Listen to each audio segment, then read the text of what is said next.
En 2025, l'ancien président de la République française Nicolas Sarkozy figure toujours parmi les personnalités politiques les mieux dotées de la nation, tant par ses revenus garantis que par l'usage de biens et d'avantages en nature. Malgré les turbulences judiciaires, condamnations, procès et incarcération imminente, son train de vie demeure marqué par des privilèges souvent peu visibles pour le grand public. Avant d'entrer dans le détail de ses villas ou de sa collection automobile, il convient d'examiner cette assise financière et matérielle solide qui lui offre un cadre confortable. D'abord, son salaire et ses pensions publiques. Selon les estimations disponibles, Nicolas Sarkozy toucherait en 2025 des revenus annuels compris entre 500 000 et 765 000 euros, ce qui regroupe les pensions d'anciens chefs d'État, les avantages en nature liés à son statut, les rémunérations de mandat d'administrateur, les dividendes de sa participation dans un cabinet d'avocats. Ces chiffres n'incluent pas nécessairement tous les éventuels revenus de placement ou les biens immobiliers non récemment déclarés, mais ils donnent déjà un aperçu solide de ses moyens financiers. Ensuite, viennent les avantages matériels. Nicolas Sarkozy bénéficie d'un véhicule avec chauffeur, d'un logement de fonction meublé, d'un secrétariat de collaborateurs rémunérés par l'État, d'une protection policière et de transports gratuits, SNCF, Air France, en tant qu'ancien chef de l'État. Selon les estimations les plus larges, la valeur économique de ces avantages en nature s'élève à 150 000 à 200 000 euros par an. L'efficacité de ces privilèges est double. D'une part, elle garantit un confort matériel considérable. D'autre part, elle constitue un témoignage du poids institutionnel qu'il conserve, malgré la fin, en apparence, de son mandat à l'Élysée. Un volet particulièrement spectaculaire de cette situation, et souvent peu commenté, est celui de l'entretien des avantages à vie. Un article de Mediapart rappelle que l'État continue à consacrer plus de 700 000 euros par an au financement du cabinet, des locaux et des frais professionnels de Nicolas Sarkozy, bien apprécié. C'est un montant qui soulève des interrogations démocratiques. Comment justifier de tels soutiens publics lorsque l'ancien président fait face à des condamnations judiciaires? Plusieurs députés se sont inquiétés de cette situation inédite. En parallèle, son patrimoine privé, bien qu'anciennement déclaré, dernière déclaration complète publique connue en 2012, présente des lignes intéressantes. À cette date, il détenait notamment un contrat d'assurance vie chez HSBC d'un montant de 2 306 445 euros, un autre chez Neuflis OBC de 277 589 euros et un compte courant de 56 919. Aucun immeuble n'était alors mentionné, ce qui invite à une réflexion sur l'évolution du patrimoine immobilier depuis. En tout état de cause, l'ancien président disposait déjà d'un encours financier non négligeable. Tout cela pose une question centrale. À quoi ressemble concrètement le luxe dont on parle lorsqu'on évoque la vie de Nicolas Sarkozy en 2025 ? Il ne s'agit pas nécessairement de jets privés ou de yachts ostentatoires, du moins pas publiquement détenus, mais d'un univers de solides garanties, de privilèges durables, de positions confortables et de ressources à la fois institutionnelles et privées. Une vie de confort que peu d'anciens dirigeants peuvent se permettre, surtout dans un contexte de scrutin public de plus en plus exigeant vis-à-vis de la transparence et de l'éthique. On assiste donc à la mise en place d'un cadre. Un ancien locataire de l'Élysée avec des revenus garantis, des privilèges d'État, un patrimoine déclaré respectable et un semblant de stabilité malgré les convulsions judiciaires. Mais ce cadre n'est que la première pierre. Dans les chapitres suivants, nous analyserons en détail ses résidences, sa collection automobile, ses placements et les implications sociales de cet entre-deux entre richesse publique et fortune privée. Le patrimoine immobilier de Nicolas Sarkozy a toujours été au cœur des curiosités médiatiques. En 2025, alors que l'ancien président partage sa vie entre conférences internationales, obligations judiciaires et séjours privés, il conserve plusieurs résidences emblématiques, chacune reflétant une facette de son statut et de sa personnalité. Le pragmatique homme politique devenu consultant international, mais aussi l'amateur de confort, d'intimité et de raffinement. C'est à Neuilly-sur-Seine, commune aisée de l'ouest parisien qu'il a longtemps administré, que Nicolas Sarkozy conserve son ancrage historique. L'ancien maire de Neuilly, 1983 à 2002, y possède un appartement spacieux, situé dans un immeuble haussmannien discret mais prestigieux, proche du boulevard Bineau. Ce logement, évalué à plus de 2 millions d'euros, reste son adresse principale lors de ses séjours parisiens. Les voisins le décrivent comme un homme courtois, discret, souvent accompagné d'un ou deux gardes du corps. Selon un proche du couple Sarkozy-Bruni, Neuilly n'est pas seulement une adresse, c'est un repère, là où tout a commencé. C'est aussi un symbole politique. Cette ville a été la matrice de sa carrière, son tremplin vers la présidence et son refuge après la défaite de 2012. Mais le cœur du couple bat ailleurs. Le Cap-Nègre, dans le Var, demeure la résidence la plus emblématique du clan Sarkozy-Bruni. Nichée entre mer et maquis, cette propriété appartient à la famille Ali Bruni-Tedeschi depuis plusieurs décennies. C'est un domaine d'une trentaine d'hectares, face aux eaux turquoises du Lavandou, comprenant plusieurs villas, des jardins méditerranéens, un héliport privé et une sécurité discrète mais permanente. C'est là, loin des projecteurs, que Nicolas Sarkozy retrouve une part d'intimité. Balade matinale sur les sentiers côtiers, bain de mer, lecture sur la terrasse. Il s'y ressource, il y redevient un père et un mari, pas un ex-président. Confié récemment à un proche à Paris Match. En été, la villa accueille aussi des amis influents. Dirigeants d'entreprises, journalistes, artistes, mais toujours dans la plus stricte confidentialité. Le Cap-Nègre est aussi un refuge face à la tempête judiciaire. Chaque fois que les médias s'emparent d'une nouvelle affaire, Sarkozy s'y retire, loin du tumulte parisien. La villa, estimée à plus de 10 millions d'euros, n'appartient pas directement à l'ancien président, mais à sa belle famille. Cependant, son usage fréquent et son entretien partiel par du personnel dédié suscite souvent des commentaires sur la frontière ténue entre propriété familiale et usage personnel. Depuis plusieurs années, un autre lieu concentre l'attention, Marrakech. Le couple Sarkozy-Bruni y séjourne régulièrement dans une villa luxueuse du quartier de la Palmeraie, un secteur prisé des élites européennes. Piscine à débordement, palmiers centenaires, mobilier d'artisanat marocain, la demeure est évaluée à environ 3 millions d'euros. Selon des sources proches du dossier, cette villa serait un investissement partagé entre le couple et des partenaires privés, dans le cadre d'un projet d'hôtellerie de luxe. Marrakech joue ainsi un double rôle, destination de repos, mais aussi carrefour d'affaires pour l'ancien président qui y rencontre régulièrement des investisseurs africains et moyen-orientaux. Un diplomate confie sous couvert d'anonymat: Sarkozy a fait de Marrakech une seconde plaque tournante, un espace où il n'est plus l'homme politique, mais le négociateur, le conseiller, le conférencier à 50 000 € la prestation. Ces biens et résidences, aussi impressionnants soient-ils, ne sont pas exempts de controverses. Depuis plusieurs années, les magistrats et financiers s'intéressent à l'origine des flux liés à certaines opérations immobilières, notamment les rénovations et les acquisitions annexes. Si aucune infraction n'a été retenue sur ce plan, l'ombre du soupçon continue de planer. L'opinion publique, elle, s'interroge: comment concilier le discours de rigueur budgétaire porté jadis par le président Sarkozy avec une vie si luxueuse? Pour autant, cette aisance immobilière n'est pas uniquement un symbole de richesse. Elle traduit aussi une conception du pouvoir à la française, où les anciens dirigeants continuent de jouir d'un certain prestige matériel. Dans un pays où la mémoire politique reste vive, les murs de Neuilly, les jardins du Cap-Nègre et les terrasses de Marrakech racontent bien plus qu'un patrimoine. Ils évoquent un mode de vie, une permanence du pouvoir et une certaine idée du confort d'après la présidence. Si l'on veut comprendre la personnalité de Nicolas Sarkozy, il suffit souvent de regarder ses voitures. L'ancien président, connu pour sa passion des belles mécaniques, a toujours entretenu une relation étroite avec l'automobile. Symbole de réussite sociale, de liberté individuelle et parfois d'affirmation politique, la voiture occupe dans sa vie une place bien plus importante qu'un simple moyen de transport. En 2025, malgré un emploi du temps plus discret et les restrictions liées à la justice, son parc automobile reste un signe distinctif de son goût pour le luxe et la performance.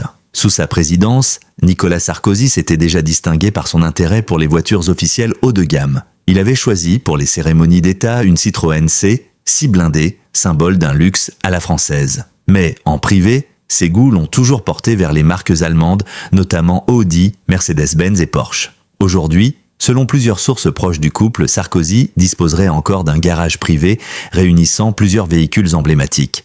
Une Audi A8, une Mercedes classe S 500 et une Porsche 911 Carrera 4S. Ces modèles, à la fois puissants et discrets, traduisent parfaitement son tempérament. Énergique, ambitieux, mais soucieux de style et de respectabilité. La Porsche, qu'il conduit parfois lui-même sur la Côte d'Azur, serait sa petite liberté. Selon un proche cité par Le Point. Il aime la vitesse, mais surtout la sensation de maîtrise. C'est un moyen de se sentir encore aux commandes. Cette phrase résume toute la symbolique que revêt la voiture pour Nicolas Sarkozy. Un espace de contrôle dans une vie souvent encadrée par la politique, les médias et la justice. L'automobile a toujours accompagné le parcours politique de Nicolas Sarkozy. De sa première Peugeot 604 lorsqu'il était jeune maire de Neuilly à la flotte de véhicules de la présidence, chaque étape de sa carrière s'est doublée d'une esthétique automobile. Lorsqu'il est devenu ministre de l'Intérieur, il préférait les Renault Velsatis de service, modèle présidentiel du moment, mais exigeait un blindage complet et un chauffeur personnel soigneusement choisi. Même après l'Élysée, les privilèges liés à son statut d'ancien chef d'État lui assurent un véhicule officiel avec chauffeur fourni et entretenu par l'État. En 2025, il s'agit d'une Peugeot 508 PSE hybride, aux normes écologiques, mais toujours luxueuse. Un symbole d'adaptation à l'époque, Sarkozy n'a jamais caché son admiration pour la performance industrielle française, tout en préférant, pour ses déplacements privés, les modèles étrangers de prestige. Ce qui frappe dans le rapport de Sarkozy à l'automobile, c'est son souci du détail. Selon un ancien conseiller, il est obsédé par la propreté, le cuir bien tendu, le moteur silencieux. Ce perfectionnisme s'exprime aussi dans le choix de ses chauffeurs, sélectionnés non seulement pour leurs compétences, mais aussi pour leur discrétion absolue. Son épouse, Carla Bruni, partage d'ailleurs ce goût pour le raffinement automobile. Le couple a souvent été aperçu à bord d'un Range Rover Vogue, véhicule spacieux et élégant, adapté aux déplacements familiaux. Dans la cour du Cap-Nègre, ce 4x4 immaculé côtoie parfois les véhicules du personnel et un discret van Mercedes utilisé pour les trajets logistiques. Plus qu'un simple plaisir, la voiture incarne pour Nicolas Sarkozy un prolongement du pouvoir. Dans un monde politique où tout est scruté, la manière de se déplacer devient un message. Son choix de véhicule puissant mais sobre illustre cette tension permanente entre la recherche de reconnaissance et la volonté de rester maître du volant. Pour ses déplacements professionnels, notamment lors de conférences rémunérées à Londres, Abu Dhabi ou Genève, il est souvent conduit dans des limousines de location, assorties d'un service de sécurité privé. Ces apparitions publiques restent rares, mais lorsqu'elles ont lieu, la mise en scène automobile est toujours étudiée. Arrivée de nuit, portes verrouillées, vitres teintées, puis apparition calculée au moment précis où les photographes attendent. Il connaît la dramaturgie du pouvoir jusqu'au bruit du moteur, glisse un ancien attaché de presse.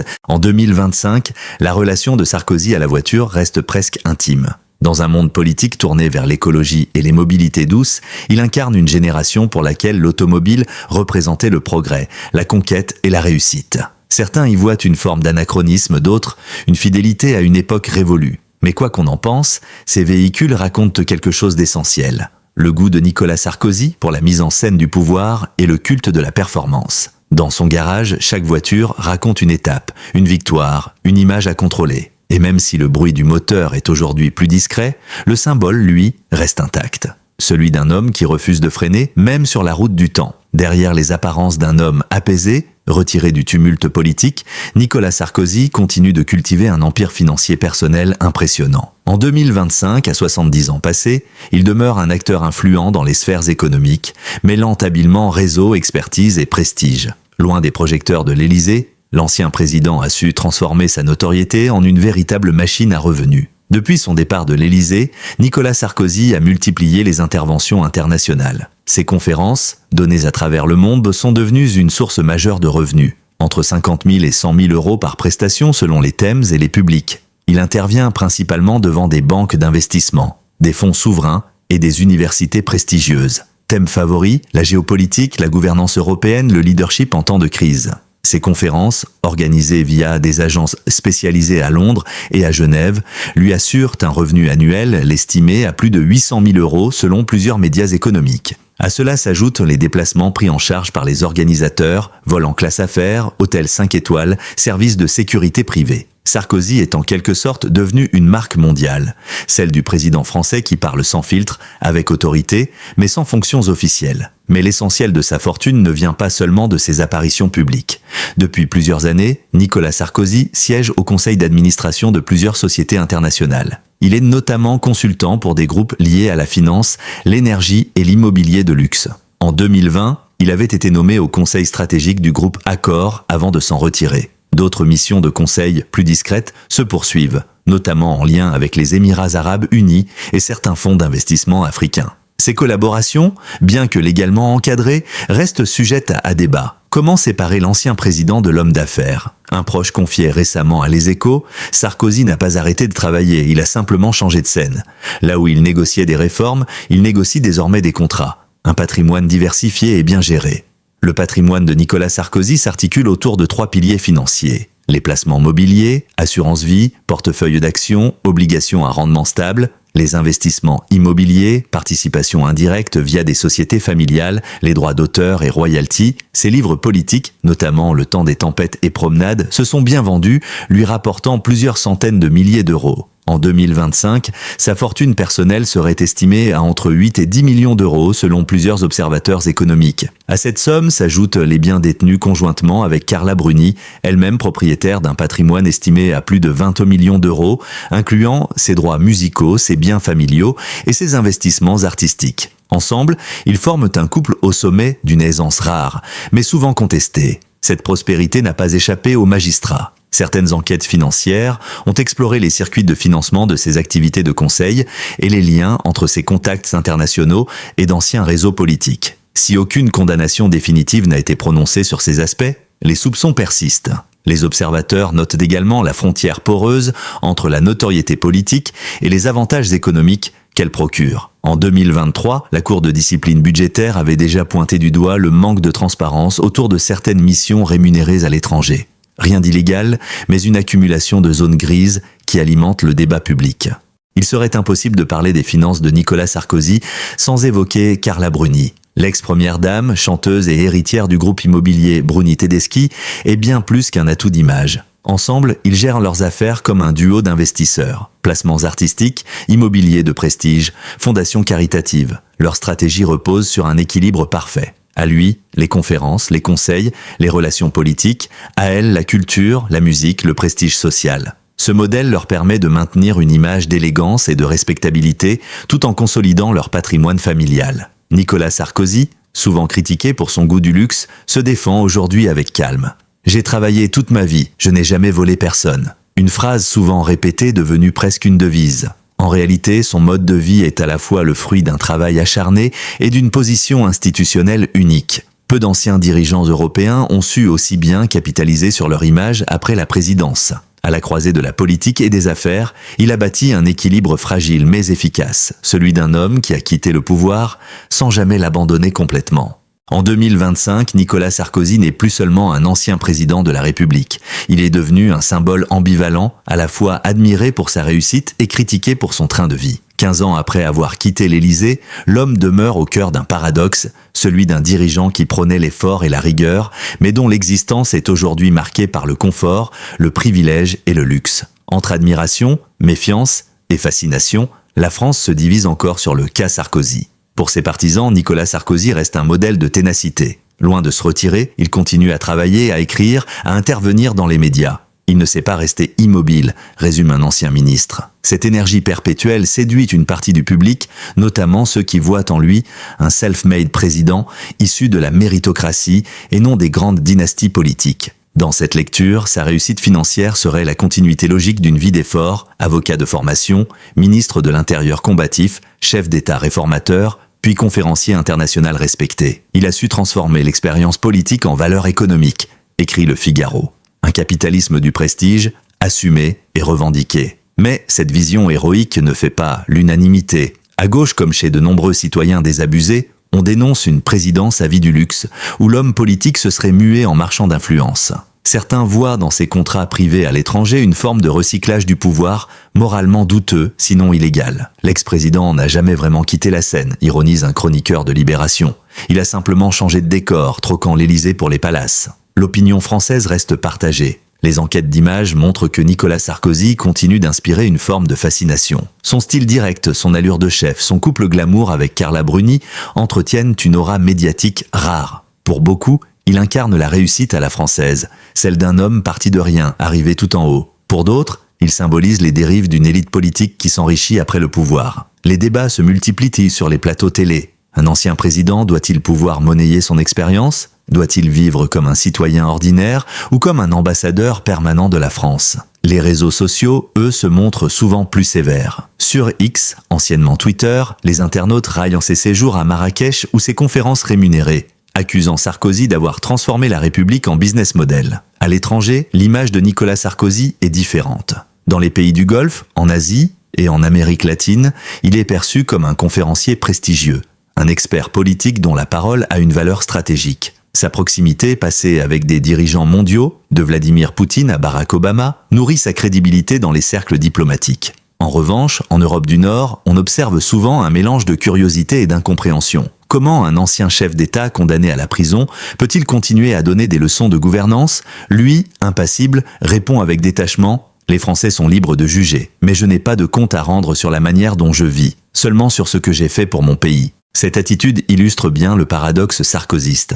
Un homme convaincu d'avoir mérité sa fortune, mais conscient que son nom ne sera jamais dissocié du pouvoir. Son luxe n'est pas seulement financier, il est aussi symbolique. Chaque villa, chaque voiture, chaque conférence est un rappel de son ancien statut. Pour certains observateurs, Nicolas Sarkozy vit aujourd'hui dans un crépuscule doré. Celui d'un ancien président transformé en personnage public permanent, à la fois libre et prisonnier de sa propre légende. C'est un roi déchu qui a gardé son trône dans sa tête, confie un analyste politique à Le Monde. Il ne gouverne plus, mais il continue à incarner la posture du chef. Au-delà des controverses, une réalité s'impose. Nicolas Sarkozy reste une figure marquante de la Ve République. Sa vie luxueuse, fruit d'une combinaison de travail, d'influence et de privilèges, raconte aussi l'évolution du rapport entre pouvoir et argent en France. L'époque où les anciens présidents se retirèrent dans la discrétion est révolue. Désormais, ils deviennent des marques, des consultants, des entrepreneurs d'eux-mêmes. Sarkozy a ouvert cette voie entre admiration et malaise. Et tandis qu'il savoure le calme du Cap-Nègre ou l'effervescence d'une conférence à Dubaï,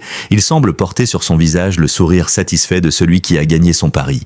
Rester visible, puissant et riche, dans un monde qui oublie si vite ses dirigeants. En 2025, Nicolas Sarkozy ne dirige plus la France, mais il continue d'incarner un certain art de vivre à la française. Mélange de prestige, de passion et de pouvoir. Sa fortune, ses demeures et ses voitures ne sont pas seulement des symboles de richesse, mais les témoins d'un destin singulier où le luxe devient un langage politique. Et derrière les murs de ces villas, l'ancien président médite peut-être cette phrase qu'il prononçait jadis: « Le pouvoir ne s'abandonne pas, il se conserve autrement ».